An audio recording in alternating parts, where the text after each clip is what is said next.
तो यार भाई बहुत सारे भाई मुझसे पूछते हैं कि यार भाई हम कैसे भगवान को प्राप्त कर सकते हैं, क्या कैसे हम भगवान को प्राप्त कर सकते हैं और कैसे उनके धाम जा सकते हैं, जो कि उनका धाम बहुत सारे लोगों को पता ही है कि यार भाई जो उनका धाम है गोलोक वृंदावन धाम, तो हम वहाँ पे कैसे जा सकते हैं यार, और वहीं पे भगवान की सेवा कैसे कर सकते हैं। तो यार भाई बहुत सारे भाई मुझसे इसलिए पूछते हैं कि यार भाई मैं जैसे ही आपसे भाई को पता है कि मैं जो कि बहुत बारी आपसे भाई को भगवत गीता के बारे में बताता रहता हूँ। जैसे पिछली वीडियो में बताया कि यार भाई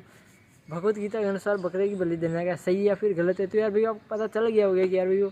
किसी भी पशु की हत्या करना या किसी के साथ अहिंसा करना सरासर गलत है। तो हमें हिंसा को मतलब हिंसा को त्याग देना चाहिए, मतलब ऐसा गलत काम नहीं करना चाहिए यार, क्योंकि हम अपने जीव की तुष्टि के लिए यार भाई किसी जानवर को मार देती है तो गलत ही है ना। तो यार भाई ऐसा मैं बहुत सारे भाइयों को बताते रहता हूँ। तो बहुत सारे भाई मुझसे ये भी पूछ लिया कि यार भाई जब तुम इतना बता ही रहे हो तो यार भाई हम भगवान को कैसे प्राप्त कर सकते हैं, मतलब भगवान हमें कैसे मिल सकते हैं। तो यार भाई मैं इसके लिए आपको बेस्ट तरीका देने वाला हूँ, आप जो कि आप अगर आपको मुझ पर विश्वास नहीं तो उसको मैं बताने वाला हूँ। तो उसके अंदर A to Z एक एक शब्द लिखा हुआ है कि जिससे कि आप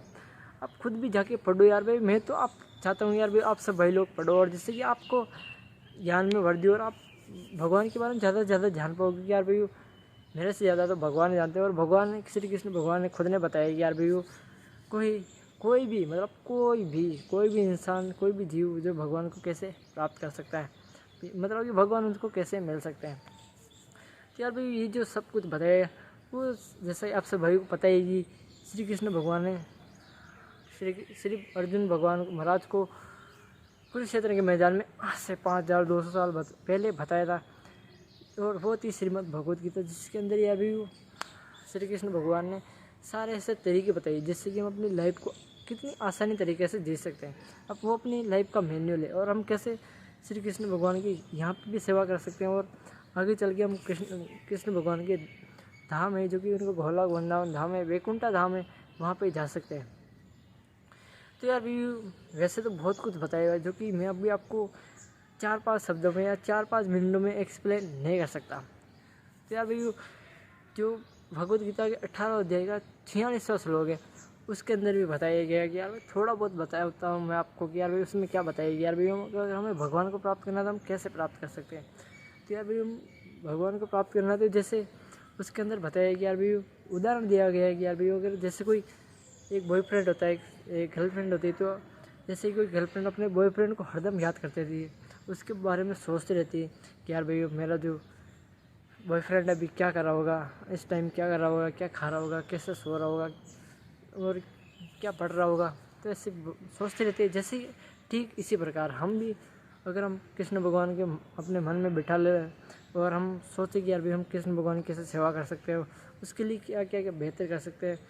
उनकी सेवा में हम कैसे लग सकते हैं। तो यार भाई ऐसे विचार आके और जब हम कृष्ण भगवान की सेवा करते हैं या फिर किसी भी इंसान की सेवा करते हैं जो कि सबको फ़ायदा पहुँचाने वाले हो, या फिर जैसे मैं अभी आपको ये बता रहा हूँ, तो आप भी ऐसा भी काम करते हैं तो यार भाई इससे कृष्ण भगवान खुश होते हैं, क्या खुश होते हैं, प्रसन्न होते हैं। और जो भी उनको सिखाने में मदद करे या फिर उनको कोई भी परेशानी आ रही हो तो यार भाई वो छोटी मोटी परेशानी को ऐसे हल कर देते हैं और वो उन्हें श्री कृष्ण भगवान मदद करते हैं कि वो आगे बढ़ पाए और ज़्यादा से ज़्यादा जान पाए कृष्ण भगवान के बारे में। और फिर जब जान पाए तो यार भाई उनके धाम आ सके। क्योंकि यार भाई हम अपनी नॉर्मल लाइफ के भी अंदर देखते हैं कि यार भाई क्योंकि यार देखते हैं कि यार भाई जब हमें किसी चीज़ का नॉलेज नहीं हो, मतलब थ्योरेटिकल नॉलेज तो हो लेकिन प्रैक्टिकल नॉलेज नहीं होती, बहुत सारी बड़ी बड़ी कंपनी आती है जो कि बहुत सारे इंजीनियरिंग को या फिर बहुत सारे स्टूडेंट इनको ले जाती है और वो अपने यहाँ पे ऑफिस के अंदर काम करवाने के लिए, लेकिन जब उसको प्रैक्टिकल नॉलेज ही नहीं होता है तो उसको वापस निकाल देती है। और ऐसा नहीं कि मैं आपको ऐसा सिर्फ बोल रहा हूँ यार भाई, ऐसा बहुत बारी हो चुका है। और जो कि बड़ी बड़ी यूनिवर्सिटी है तो उसके अंदर अगर बहुत सारे ऐसे कॉलेज हो जिसके अंदर प्रैक्टिकल नॉलेज नहीं देते और सिर्फ थ्योरेटिकल नॉलेज देते हैं तो यार भाई सब कंपनियाँ ले जाती है। तो ऐसा बहुत बारी हो चुका है कि यार भाई जो भी स्टूडेंट जाते हैं वहाँ पे तो उसको जो एक्चुअल नॉलेज नहीं होता है, जैसे किसी काम को करना कैसे, किसी गाड़ी का पार्ट्स कैसे फिट करना है, किसी गाड़ी का पार्ट्स कैसे खोलना है, तो ये जब नॉलेज नहीं होना है तो यार भाई उसको वहाँ से निकाल देते हैं क्योंकि यार भाई उसको नॉलेज है नहीं। ठीक ऐसा ही है कि यार भाई अगर हम श्री कृष्ण भगवान की सेवा करते रहते हैं और हम धीरे धीरे परफेक्ट होते जाते हैं। तो श्री कृष्ण भगवान हमको खुद ही बुला लेते हैं कि हाँ यार भाई ये इतना अच्छा कर रहा है और ये अब हमारी सेवा कर सकते हैं। और क्योंकि एक बात तो ये और दूसरी बात यही कि यार भाई कृष्ण भगवान अपने भक्तों का बहुत ही ख्याल रखते हैं और वो खुद ही चाहते हैं यार भाई उसके भक्त जो है कि सदा खुश रहे। तो यार भाई ऐसा ही करके आप सब भाई लोग श्री कृष्ण भगवान को प्रसन्न करके, हाँ भाई प्रसन्न करके आप श्री कृष्ण भगवान को प्रसन्न करके आप उनके धाम जा सकते हैं। और उनका जो गोलोक धाम है, गोलोक वृंदावन धाम है, वहाँ पे जा सकते हैं। और बैकुंठा धाम है तो वहीं पे जा सकते हैं। और एक बात तो बताऊँ कि वहाँ पे जाने के बाद यार भाई कोई भी वापस नहीं आता है, क्या कोई भी वापस नहीं आता है। और बहुत सारे भाइयों के मन में एक डाउट होता है, रुको एक सेकंड यार भाई,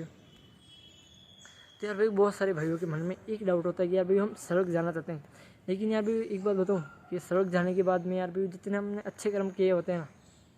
हाँ भाई कि जितने हम अच्छे कर्म किए होते हैं ना, तो उसका जो फल मिलता है, तो उसका जो फल मिलता है हमें इस जीवन का अच्छे कर्म का फल मिलता है, तो उतने टाइम तक स्वर्ग में रहते हैं। और उसके बाद में हम वापस इसी लोक में आना पड़ता है। और लेकिन जो कृष्ण भगवान का धाम है, बैकुंठ धाम है, उस पर जाने के बाद में हमें वापस नहीं आना पड़ता है और हम एवरी टाइम वहीं पे रहते हैं। तो मेरा कहने का मतलब ये कि यार भाई ये जो मैंने आपको थोड़ा बहुत समझाने का प्रयास किया अभी 5-6 मिनटों के अंदर, तो ये काफ़ी नहीं है। तो इसके लिए आप जो श्रीमद् भगवद गीता उसको पढ़िए, एक दिन नहीं रोज़ पढ़िए। और मैं तो कोशिश कर रहा हूँ कि यार भाई पिछले 2-3 साल हो गए यार भाई समझने का प्रयास कर रहा हूँ कि यार भाई कृष्ण भगवान क्या ना क्या आते हैं और अपनी लाइफ के अंदर इम्प्लीमेंट भी कर रहा हूँ, जिससे कि मैं बहुत ही आगे बढ़ रहा हूँ और कोशिश कर रहा हूँ कि यार भाई मैं भी कृष्ण भगवान की सेवा कर पाऊँ। तो अगर ऐसा ही भाव आप भी रखेंगे तो यार भाई उम्मीद करता हूँ कि आप सब भाई लोग भी कृष्ण भगवान के धाम जरूर जाएंगे। और इस वीडियो को